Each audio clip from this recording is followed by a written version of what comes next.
Hi, everybody. How are you? How's your heart? How's your spirit? How's your mind? How are you?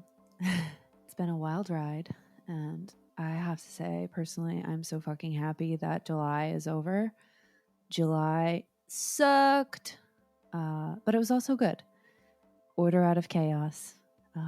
Darkness oftentimes helps you remember your light. I rode my bike over 500 miles, which is something to be proud of. I had a lot of good personal growth in the midst of all of the wildness, but man, it was hard. That cancer crab pinched. But anyway, that being said, so after this episode with my friend Giya Venus, who I'm so excited to introduce you to share her work with you, all the things. The next episode after this, I'm going to give you a nice proper solo cast episode to get you up to speed on things. Moving to LA in just a few weeks. I get my keys exactly a month from today, which is crazy to think.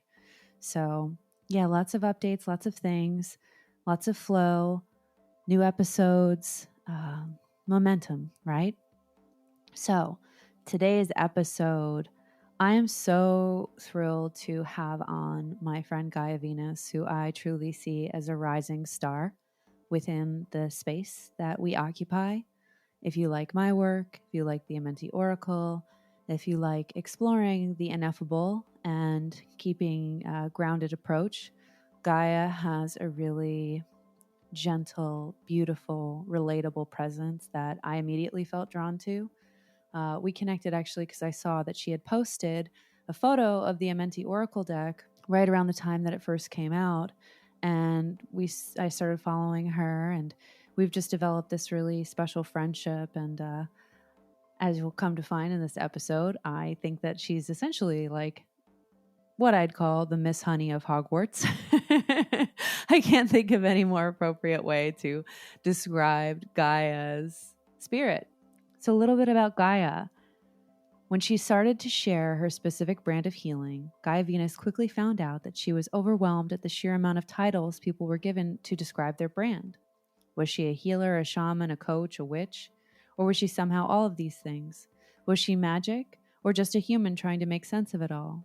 Giya Venus is a shaman, well-versed in channeling, many forms of divination, energy healing as a light goddess, a Reiki practitioner, and an Akashic Records reader. Her goal is to share tools that everyone can use at any stage of their journey to awaken to their fullest potential, elevate the collective consciousness, and integrate their own brand of magic into the dream of this world. Oh, beautiful. So Giya, her name is spelled Giya, Venus, Venus, Adams, Adams. So if you want to learn more, that's how you spell her name. She plugs all of her work at the end of the episode. I encourage you to give her a follow. I quite enjoyed this conversation. Giya has a very healing, soothing voice, so I found myself to feel very relaxed after listening and editing. So I hope you enjoy it. Kick back, relax, all the things, and here we go. Welcome to Radio Amenti, embracing the eternal now, where minds and timelines merge, inspiring synchronicity, awakening potential, and making sense of change.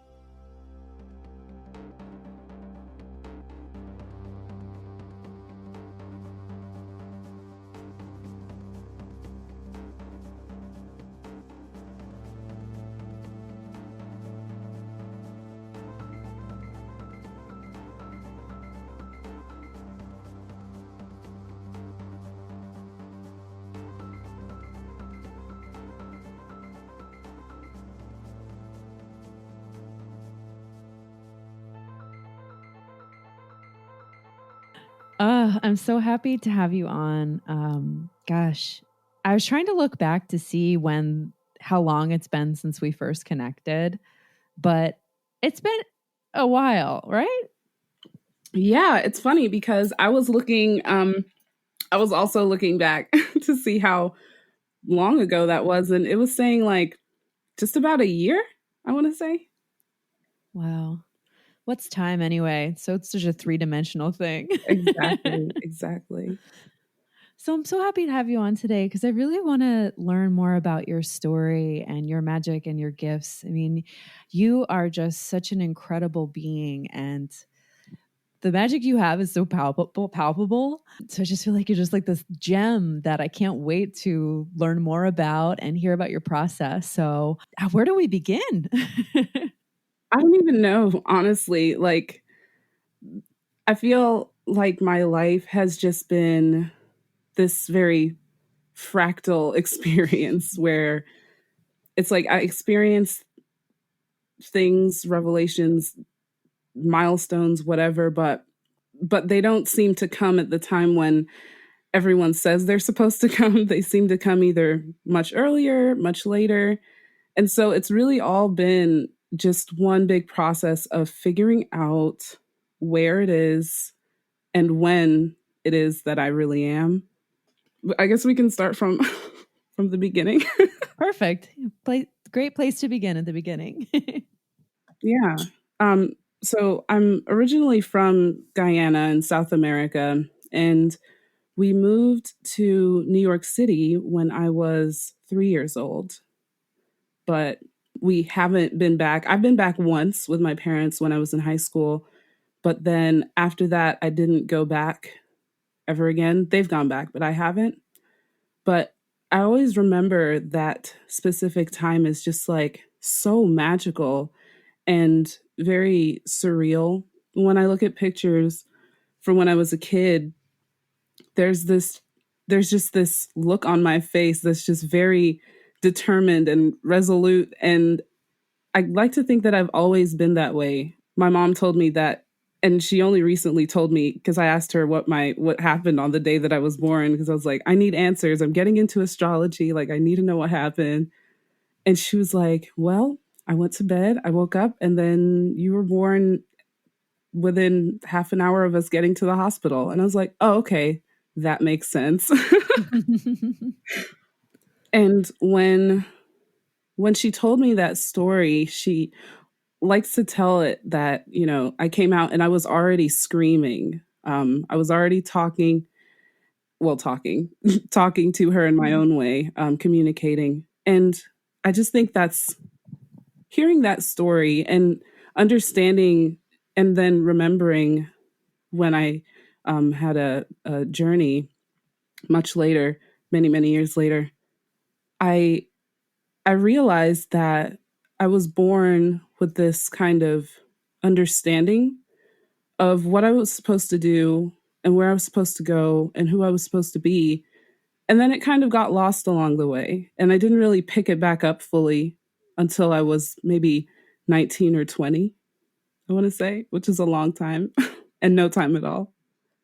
It seems like that's kind of part of the design, right? Like we're born to be broken in some ways. We come in with this childlike awareness and understanding of the world, and then life happens. So we lose that. But perhaps that's part of kind of the training of this path, especially the shamanic, intuitive, psychic path. Is it's that's just an expansion into your gifts and becoming a better teacher in some ways, right? Yeah, absolutely. And it's like when I think about all the things that I've remembered or learned how to remember, because I don't like too like getting into all these things that I've gotten into, the Akashic reading, the Reiki, the energy healing, even some aspects of the shamanism, like none of it felt new when I picked it up much later in my 20s.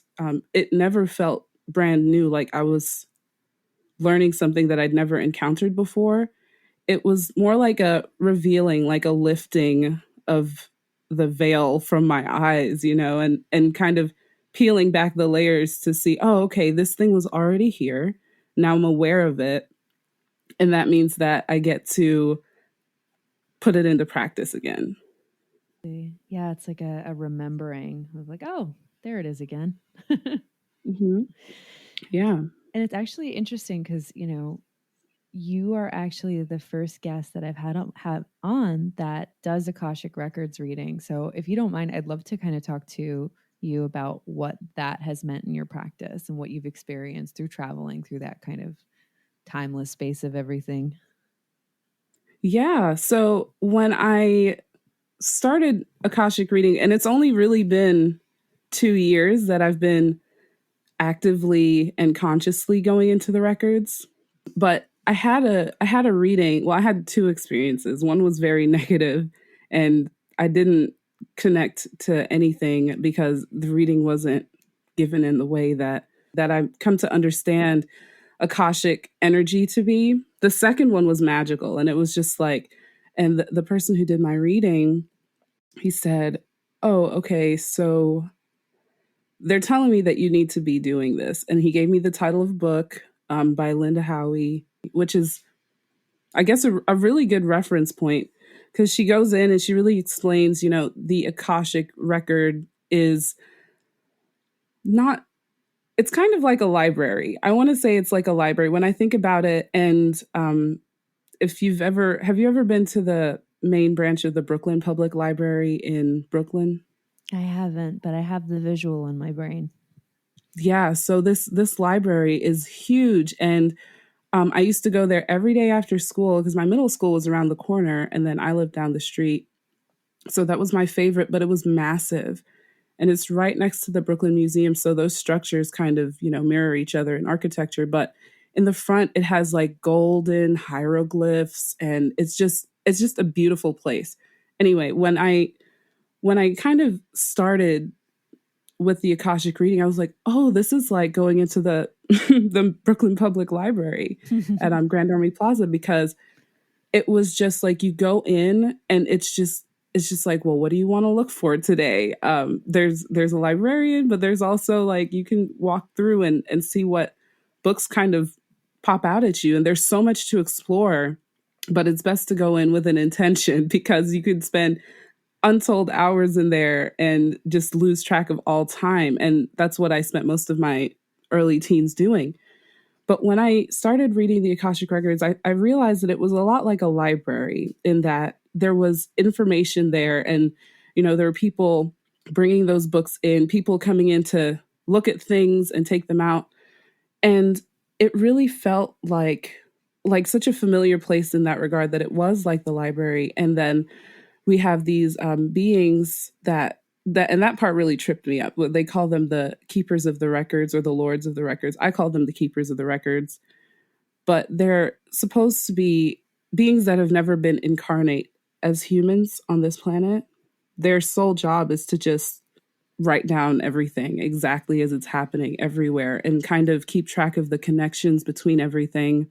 And then of course the akasha itself is I like to think of it as the earth's aura. So our personal auras have all this information day to day that we allow in, and that we have stored in our own energy space. But the akashic record itself is like the macro version of that, because I honestly believe that everything is just mirror of a mirror. So in our cells we've got a cell wall or whatever. And then outside of that, we've got tissues around the organ, and so on and so forth. And so the Akashic field is just a bigger manifestation, very macro, as I said earlier. Gosh, it's such potent visuals.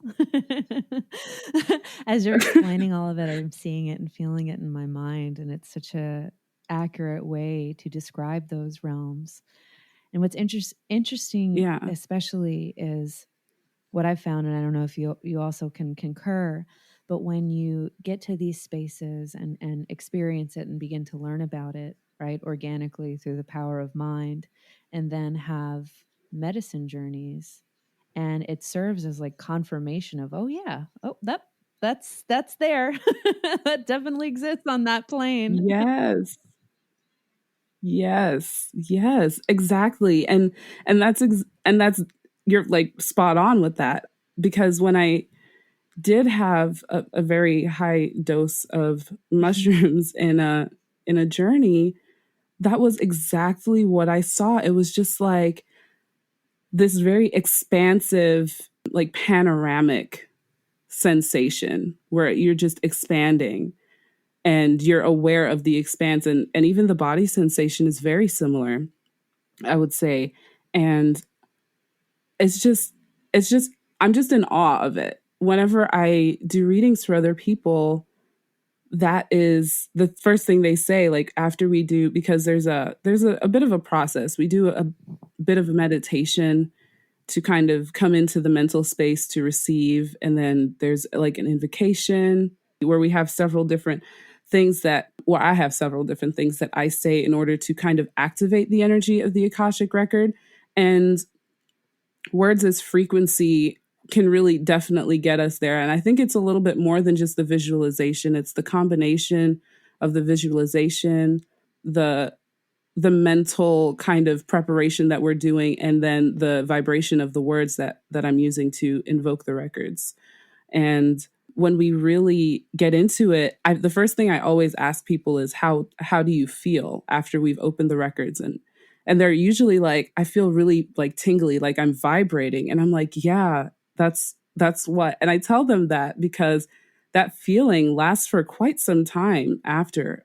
I feel like honestly, the sensation lasts as long as you need to integrate the message, and then it slowly dissipates. It's not abrupt. I think that the Akashic record, like going into the Akashic records in this way that I've learned and that I share with other people, has been a very gentle experience, very like soothing and comforting. And a lot of the people who I work with, they've never had an Akashic reading, or they've had one, but they haven't had one the way that I do it. And so with a specific question in mind or questions in mind. And so they're like, whoa, I never knew that I could feel like this. Mm. Yeah, I mean, I've never personally had an Akashic reading, and in my mind, I'm like, I'd imagine it's somewhat like a past life regression, but more fractal, right? Yeah, yeah. And I would say that. And to add on to that, it's also the way that I experience it, it's also very much like if you ever go to see a medium and they're channeling messages, because that's literally what I'm doing. I'm getting the images and then I'm just saying whatever comes out. I'm not really, it's not that I'm not in control of what comes out of my mouth, but it's just like I'm very compelled to just say what I'm seeing at the time and not really holding anything back. Because what a lot of people get are, they ask for a lot of ancestor connection. They ask for questions about their purpose. And those are all really good questions, but it often ends up turning into this long story of them. And it's like, let's start at this point that seems completely unrelated. But then as you go on, as you do more reading, the pieces kind of fall into place. So it's, in a way, it's like looking at a puzzle or putting a puzzle together, and you know where everything should be, but as it comes, you say, oh, okay, oh, well, that makes sense, this goes there, and so on and so forth. Totally. Yeah, my healer once explained, her process kind of like, have you ever seen that movie Minority Report? Mm, I've heard of it. There are a lot of movies that I haven't seen. Oh my gosh. It's I like it. It's not great, but it's worth watching, especially because I feel like we're in a similar vein of consciousness and interest. But there's a scene where you see Tom Cruise, of all people, looking for information, and all these screens keep popping up, and they keep popping up on top of each other of memory. Being able to see these memory screens on top of each other, and then try and form a story or a timeline based off of these visions that you get, right? Yeah, that's exactly it. Amazing. Now, when you're channeling, because I used to practice channeling, and I put it to bed just because it became overwhelming to some degrees. Is is that separate from this process, or do you do it supplemental? I'd love to hear a little bit about your experience tapping in there. Yeah, so when I channel in the Akashic field, it's very much like like story time. Like, when you're a kid, or when people are children and they're like, "Oh, I'm going to bed. Can I have a story?" And their parents reading to them, or whomever is reading to them, and that you're getting like these images of like, "Whoa," but their parents, they're literally just reading off the page.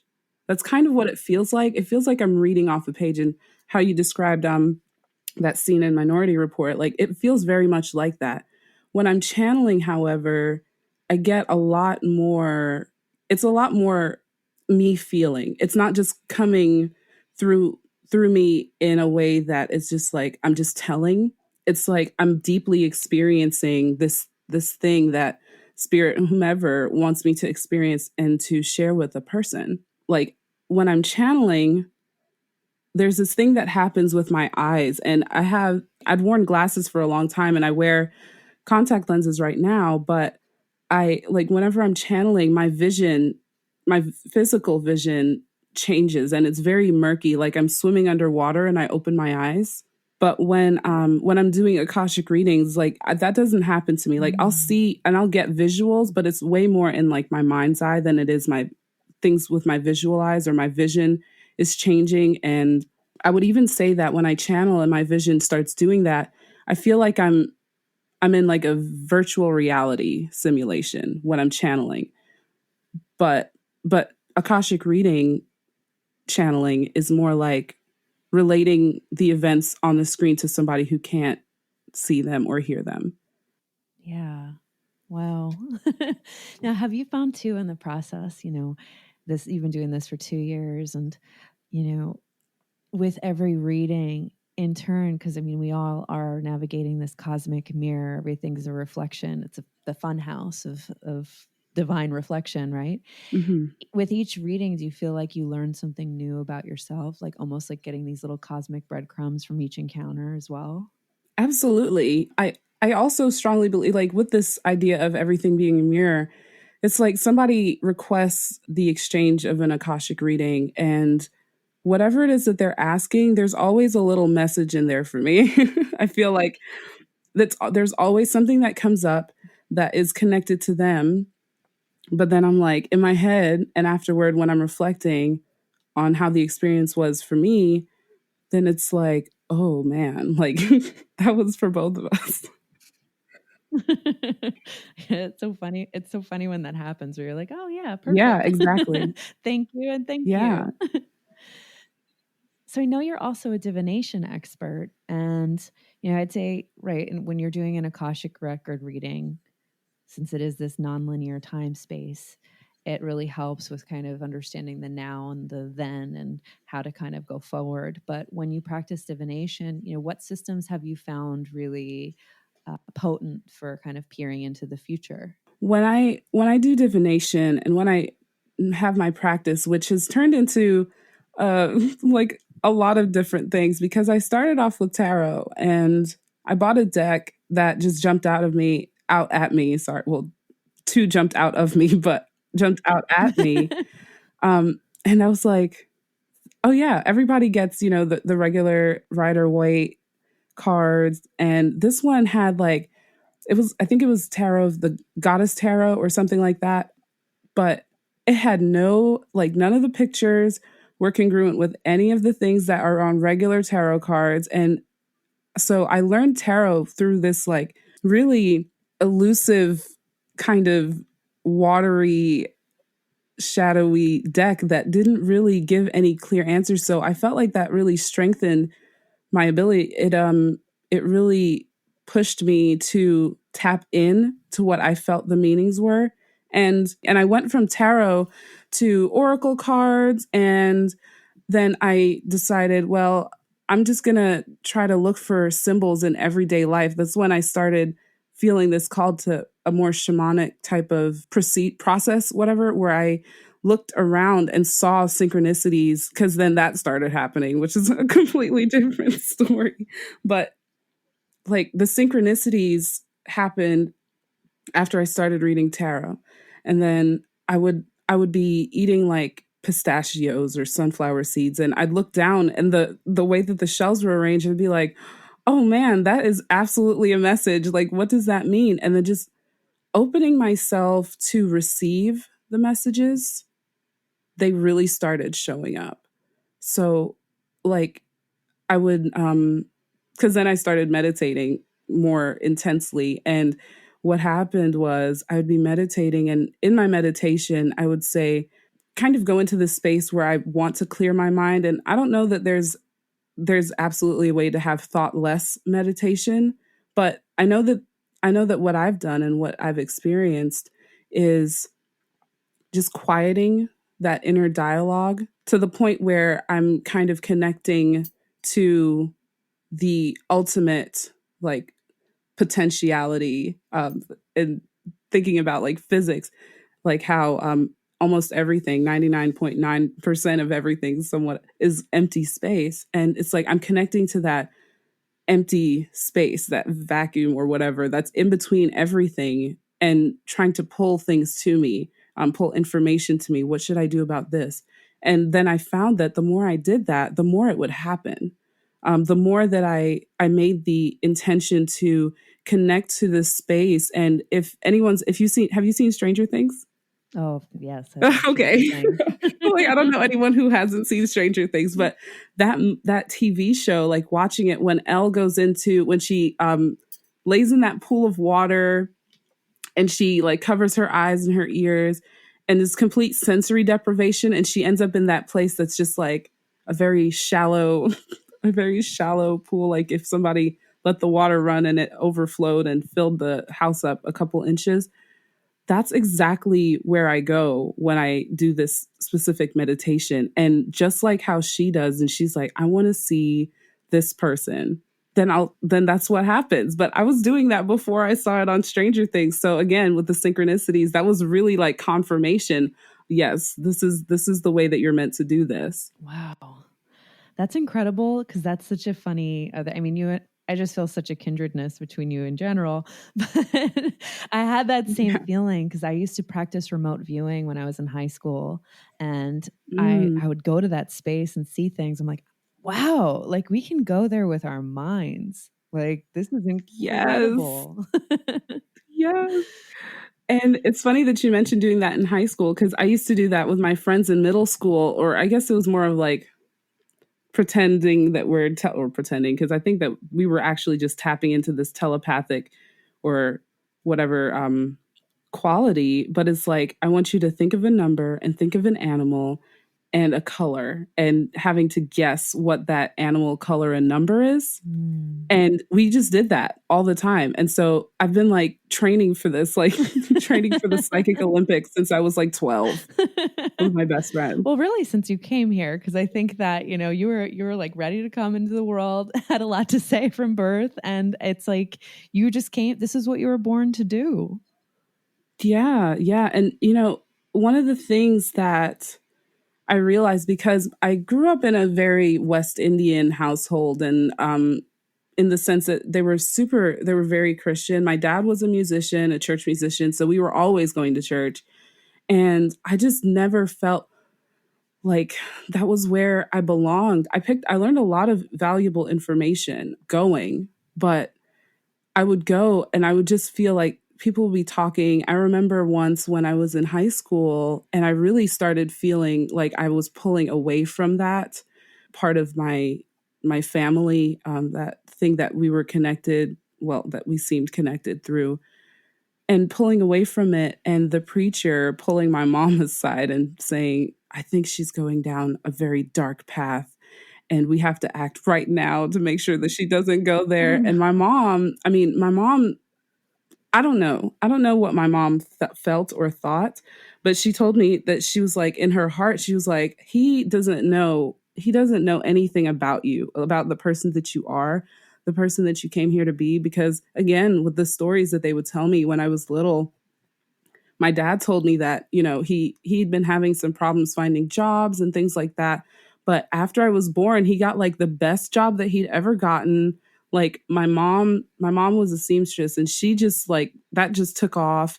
We got the opportunity out of the blue for us to move here. My grandmother lived in New York, so she put in for us to go over, and everything just worked out seamlessly with that process. There was no delay, nothing like that. And by the time I was 3 years old, like they were like, okay, well, we're ready to go. And she just like those kinds of things just happening effortlessly. It just feels like I've always, I've always just had to just open my eyes and everything would be laid out like in a path, breadcrumbs, right? Like just plain. Yeah. The whole time you're saying this, I just keep getting the visual of. Do you know the story of Padmasambhava Guru Mm-mm. Rinpoche. So he is the second Buddha and kind of the patriarch of Vajrayana Buddhism, which is like the Mhm. diamond mind.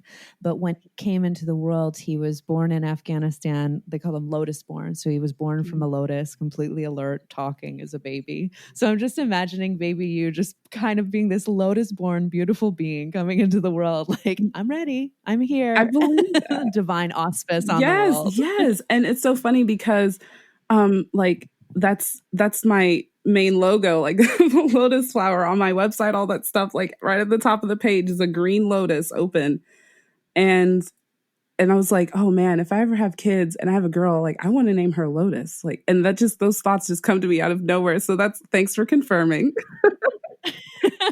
We just had a nice little dream Yeah, fast there. yeah, I love it when that happens, I love it. Me too. Oh man. So, with all this too, I know that are you still doing your Well, podcast? I put it on hold for a long time because there was just a lot of stuff in my personal life going on that I was just like, now's probably not the best time. I bought all the equipment, like I got, and it's all set up. It's just ready for me whenever I'm ready. And so and that's probably been part of my journey as well. Just like when I'm ready, everything will be there. So I've just been leaning into that. I plan to start it up again because I've come into a very fortuitous situation where I'm going to be able to spend a lot more time at home.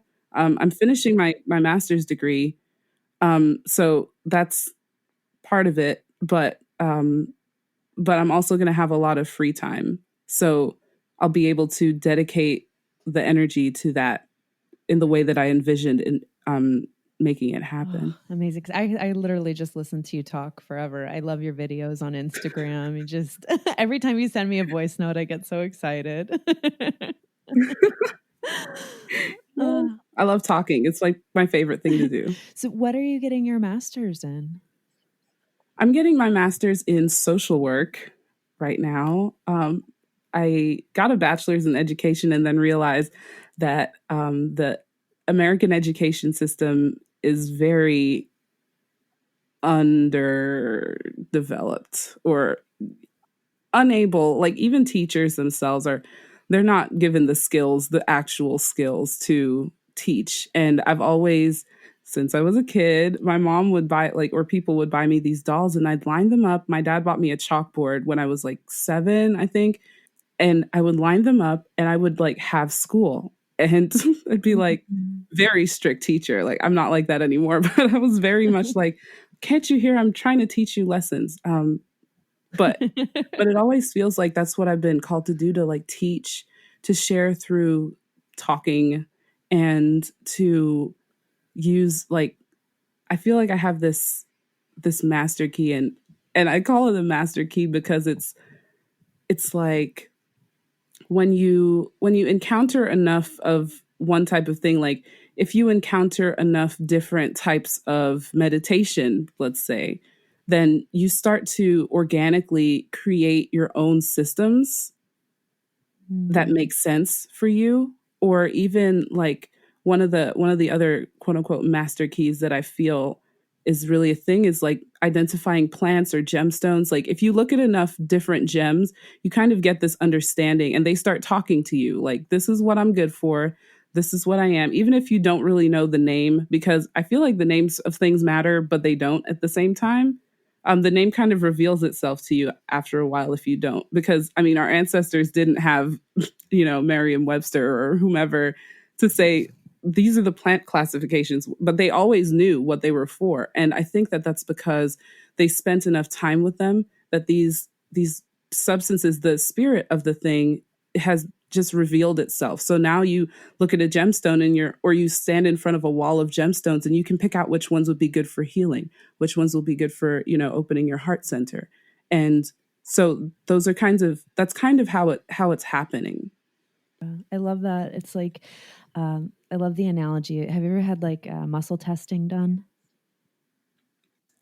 As in, like, give me an example. Like, Maybe I have. so I think it's called kinesiology. So where Mhm. I used to go to this healer and she'd have me hold different flower remedies and then test to see if I had a weakness or a strength in holding it. And it's like your Oh, body's natural reaction to a thing. no, I've never done that. I've never done that, but I've I think I might have experienced it just on my own, just walking around. Yeah. Um, it's like one of the divination styles is like using a pendulum, but using your body as the pendulum. Mm. So that way Wow. you really, yeah. So it's wild. It's so wild. Do you have any favorite gemstones and herbs and just kind of natural remedies that you really find yourself drawn to working with? Yeah, I really like.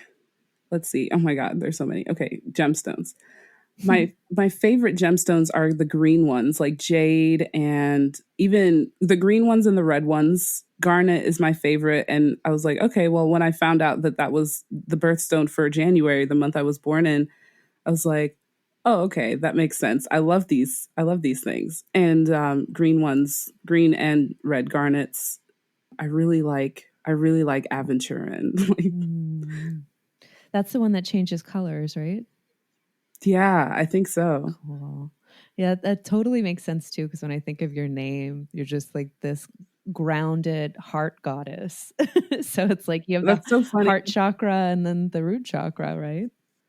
Yeah, that's so funny because those have been the two energy centers, that grounding and that expanding expansive kind of heart energy, that I've had to work the most. When I say work, I don't really mean like work, but I mean engage within myself. And because even in, because I'm not very drawn to astrology, but I'm very interested in it. So whenever people are like, I'm an astrologer, I'm like, oh great, please, like, tell me about these things. But whenever I like look at my chart and I've got all this Capricorn energy and all this like water energy, there's not a lot of fire in my chart, but there is air in there. And I feel very like it's easy for me to wander off, because I think what happens is I love that idea of being in the spirit world. And I think part of being this like lotus baby, like you said, is that I miss it a lot sometimes. And I think about it and I'm like, man, it would be so good to just lay here and float out of my body. And then I do that, like astral project. I'm like, wow, this is great. I'm just going to stay out here. But then it's like, no, come back into your body. And so that's been something for me that's been super challenging to do that. And it's been challenging, I think, not because I don't have the capacity to, but because, like you said, we're born, and we might be born knowing, but then we get all these impressions that suppress and put layers on top of, cover them up, and we it's up to us to really uncover them. So that's where I'm at right now. Yeah, I really feel that. It's like it's so much easier to be up there than it is to be here. God, yes, it is way easier. Like, like you're like, oh yeah, okay, I'm gonna go up there and I'm just gonna imagine that I'm on the beach, and then you're on the beach, and you're like, yes, this is it. But if you're, here on Earth, planet Earth, and you're in your body, you're like, I want to go to the beach. You have to put on clothes. You got to get in the car. You got to drive. In my case, I got to drive 5 hours. Like, it is not fun. No. I remember the first time I did ayahuasca and when it was up in the stars and finally like started coming back into my body, I was like, "No." I don't Yeah. want to. I've just come home. Now I have to come back here. Yes. Oh my, that's exactly. And I have not done ayahuasca yet, but that's like, not, I don't want to say on my list, but it's like, I would like to experience that in this lifetime. And I feel comfortable with that, like saying that out loud now, where I probably wasn't maybe a couple of years ago, where it was like, I was still very afraid of being there, because it's like, yeah, okay, you get glimpses and meditations, and then it's like, okay, well, I can come back, right? Because everyone says I should be right here. Like, this is where I'm supposed to be. And I'm like, I don't want to lose myself. Like, that was my biggest fear of having plant medicine experiences, was what if I go and I get and I get lost? Like, what if I get lost and I can't find my way back? But then it's like, I'm like, no, that doesn't happen. Because I promised to come back or whatever. But it's very much like, again, being I think too, what I was afraid of was being expansive. And now that I've experienced it, I'm like, oh yeah, okay. Like all of the things. We can do all of them now because we kind of get the gist. Yeah.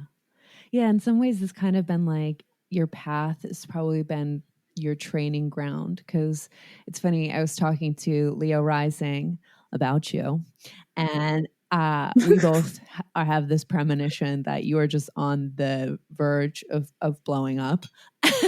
So I feel like everything that's happening right now is in many ways in your path as a healer and a guide, but also in the digital space. It may just be kind of everything you need to prepare you for that expansion. Because I feel like in my heart of hearts, I see you becoming a really leading voice in this space. And I think there's a lot of people that also feel that too. Yeah. And, whenever people tell me that, I like burst into tears. One, because I'm a crybaby and crying is like my second favorite thing to do.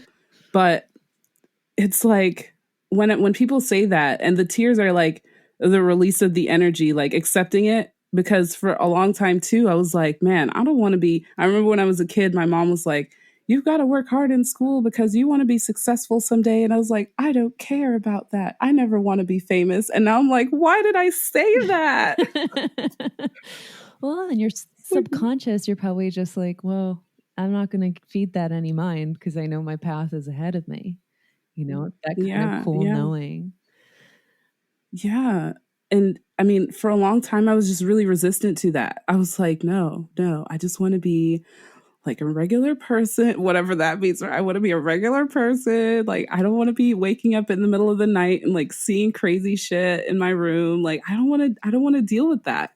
But then it all just happened. And it's like, well, now your eyes are open. And again, it all started in like my teenage years because we my school was fancy, and so my high school, so we didn't have regular gym class. We had all of our gym classes were electives, and we got to choose what we wanted to do. So I would play soccer when it was hot outside because I didn't want to run up and down the stairs, and in the winter I would do like yoga and Pilates.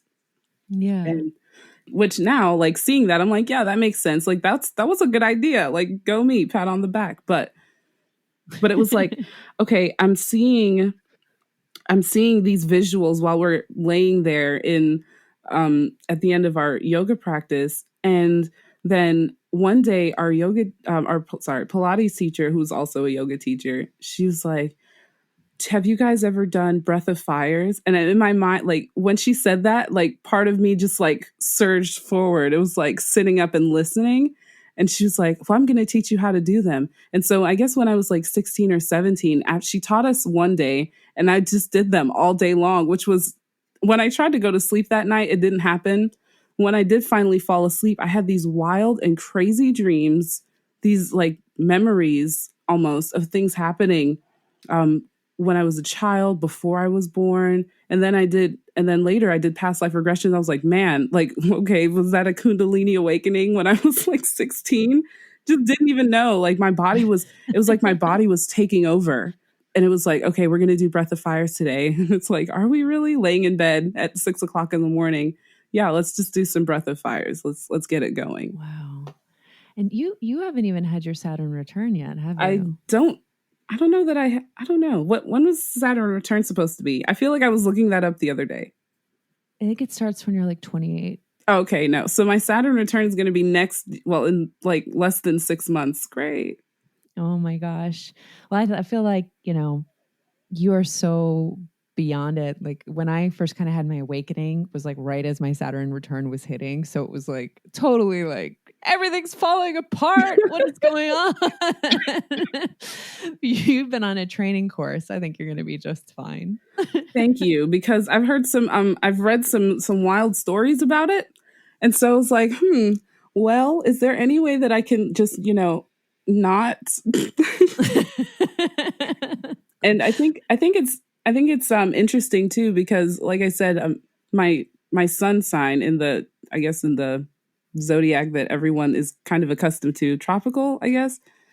Um, it's Capricorn, is ruled by Saturn. So everything like since everything has been shut down is really when everything for me personally has been taking off. Like, okay, now you need to go. And that was, I got a reading from a really good friend of mine, Dina V, and she was like, you need to just do it. And I'm like, but why? But it's so much fun pretending like I can't do it. Like, so much fun to play games. And she's like, stop saying that. Just do it. You need to go.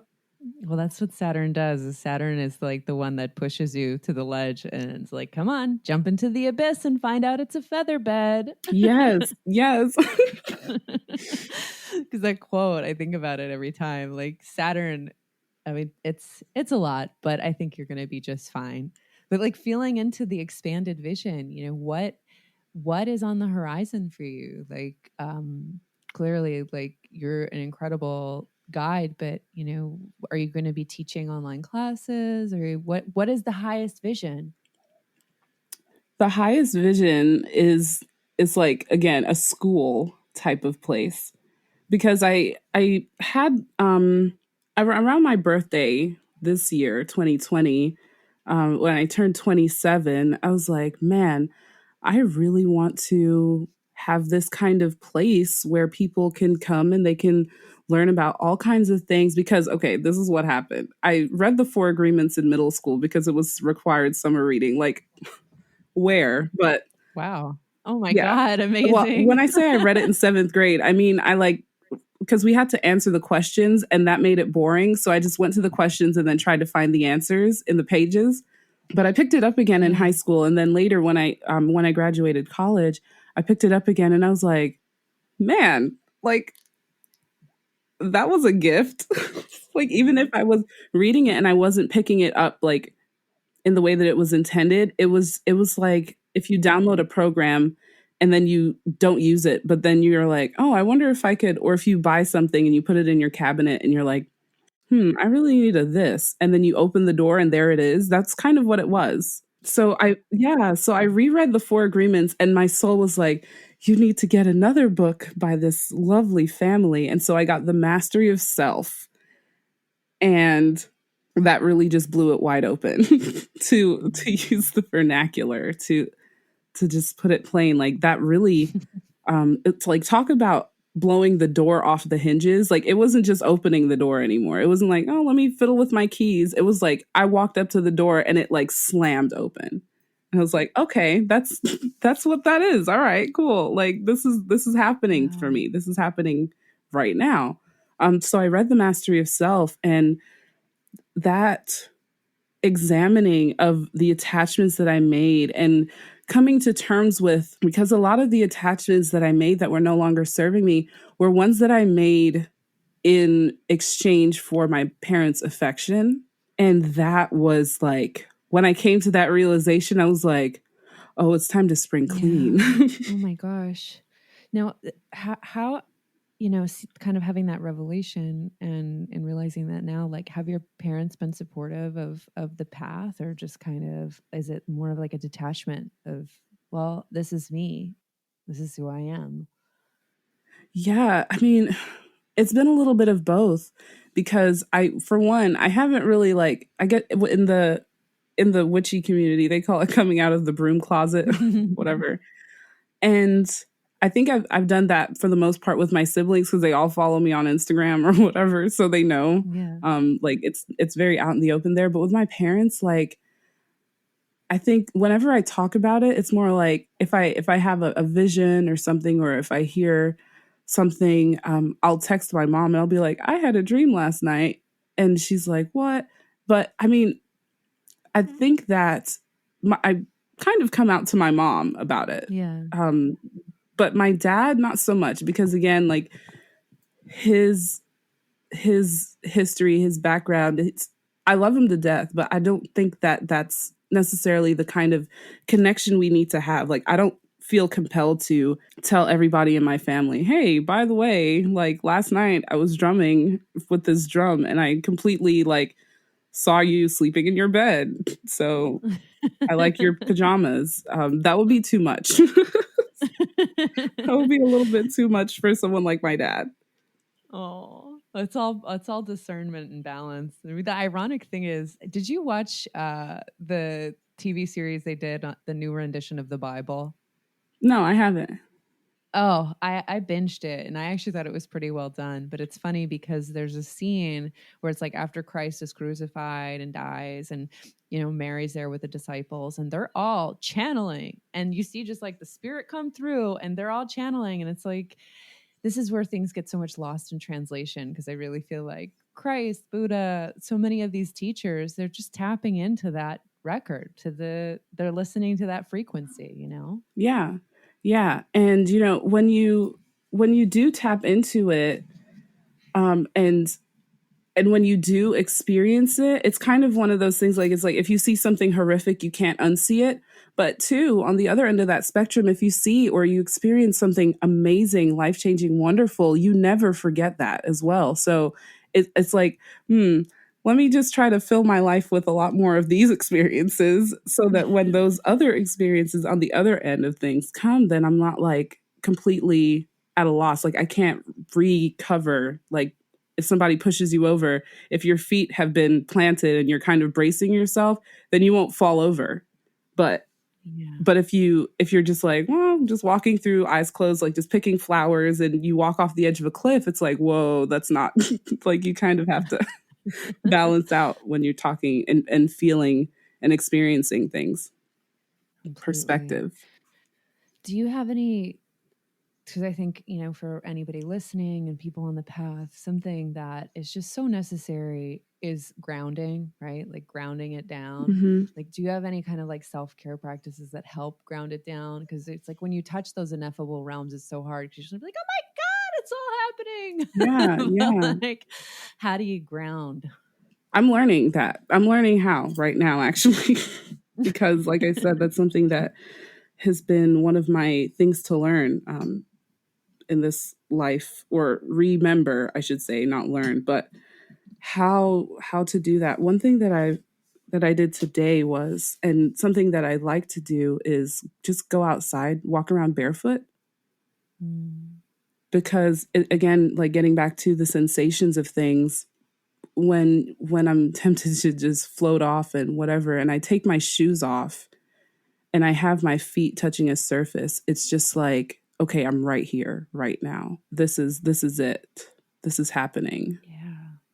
And what am I doing? Yeah. And they say there's something about like the negative ions in the ground that helps kind of center and kind of get us back to this plane, right? Yeah, and just getting literally touch, because again, when I think back to my youth, my childhood, I think about like, what is it that I wanted the most? I wanted my parents to cuddle me all the time.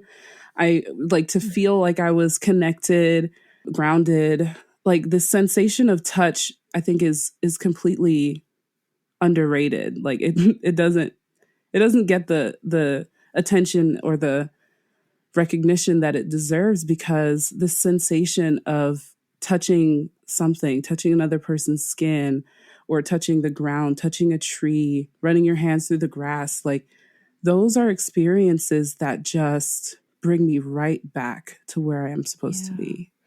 Yeah, it is funny how it is underrated. Like I would love to get one of those have you heard of the thunder blankets Is it like that they the weighted have? ones? Yeah, yeah, the weighted blankets. Yeah, it's like that weight of something just feels like I mean, I think it releases oxytocin, but it just is that I think it's an underrated sensation to just know that like touch or feeling or applied pressure, how that can really help and open the heart but keep your feet on the ground. Yeah, yeah. Because I like to imagine, like thinking about humans, or thinking about myself as these very multi-dimensional beings. We're kind of Mm. physically in this one, but we've also got these various parts of ourself that can split off and like journey into the Akashic record, or astral project, or if you're on a medicine journey, then they can go they can become very small and heal things, or they can get much bigger and do other things. But I feel like this kind of earth incarnation, this body that we are born into or born with, it's like, how do we maintain a connection to it? Because too, one of the things that, and getting back to like the message of my podcast or even my work in general, it's like, how do we see all these wise messages that come in the form of books, come in the form of channeling, oracles, what have you? How do we see this and how do we read these things and how do we apply them to what we're experiencing right now? Because